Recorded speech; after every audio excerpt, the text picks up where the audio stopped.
Let's get one thing straight. The same people who are crying about the deficit today were the ones demanding the government spend more just a few years ago.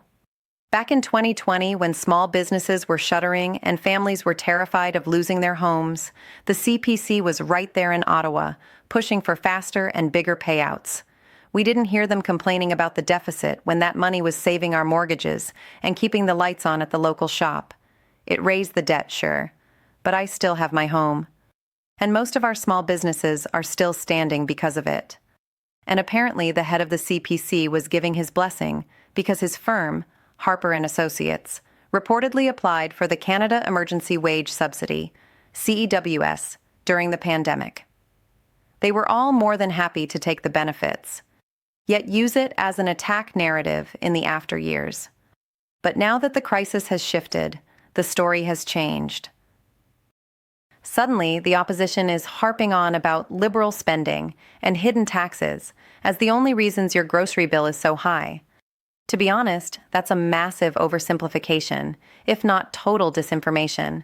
They want you to believe a domestic deficit is driving global food prices. But the real data tells a very different story. Today, I'm going to show you why the so-called experts, who blame only the government, are lying to you. I know that is a strong word. But they know the truth. They know what's actually causing our numbers and affecting your pocketbook. Let's be honest, if they aren't tackling the real problems and lying about them, they are also adding to the costs. It'll just take a minute to ask you to like my video, and please subscribe. It all helps me give you the subtext of politics today. Thank you.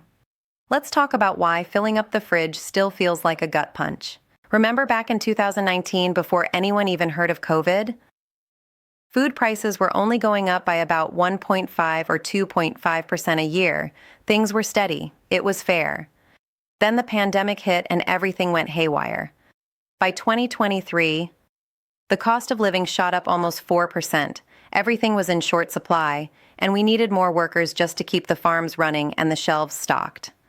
Now, look at 2024. Things finally started to settle down. Inflation dropped to 2.4%.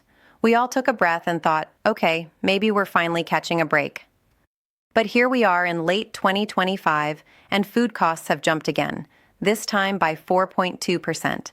You're probably wondering, why is this happening now? Well, first, the baseline is 2.4 to 3.0, so it didn't really jump 4.2%, more like 2%. So the numbers in this table could be said to be very, very over the top. But let's pretend, worst scenario, 4.2%. Well, cost of living isn't just one factor. It's a mix of global headaches. And a big one is oil. You see, Canada produces a lot of oil, but we don't actually set the price. We're basically passengers on this ride. The price is set by three big players. 1. OPEC, a group of countries like Saudi Arabia and Russia who decide how much oil to let out. 2. The paper market, Wall Street traders who bet on the future. 3. Global demand, from giants like China. Canada only produces about 5% of the world's oil. We have to take whatever price they give us. When those global players get nervous because of wars, yes, I said wars, the price of fuel and natural gas jumps instantly. And here is where it really hits your kitchen table.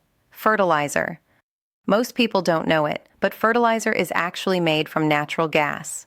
When war makes gas expensive, fertilizer prices skyrocket. Then it costs more for the farmer to grow the food and more for the trucker to deliver it. Kudos to Carney for concentrating largely on LNG instead of oil. I guess like the CPC says, it is an invisible tax on your food before it even leaves the farm. But this is not the federal government's fault. They can do nothing about this. All of this global mess has also dragged our dollar down. I repeat. We've gone from an 80-cent loonie a few years ago to just 73 cents US dollars today. Since we import so much of our food, that weak dollar acts as an automatic surcharge on every strawberry or avocado we bring across the border. And the weak dollar is affected by a lot of things as well, oil being one. And then there is Trump's tariffs. The U.S. put a 25% tax on a ton of goods. Normally, that would have sent our grocery bills through the roof.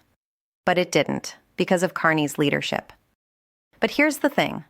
The Carney government wouldn't take the knee to Trump, as CPC wants him to. Instead of folding, Carney's team has been working with Canadian businesses and other countries to diversify our suppliers and bring new trading partners since we now cannot trust the USA. We're finding new partners in Europe, Asia, and South America, so we aren't stuck paying that Trump tax whenever Trump wants to blackmail Canada. By not relying on just one neighbor, Carney kept that tariff hit as small as possible. It hasn't fixed everything. The world is still a messy place, but it's the reason we aren't seeing double-digit price hikes. We're standing our ground, Canada strong, elbows up. It's still a tough climb, though. Subscribe. I'll keep breaking down what is happening to our economy.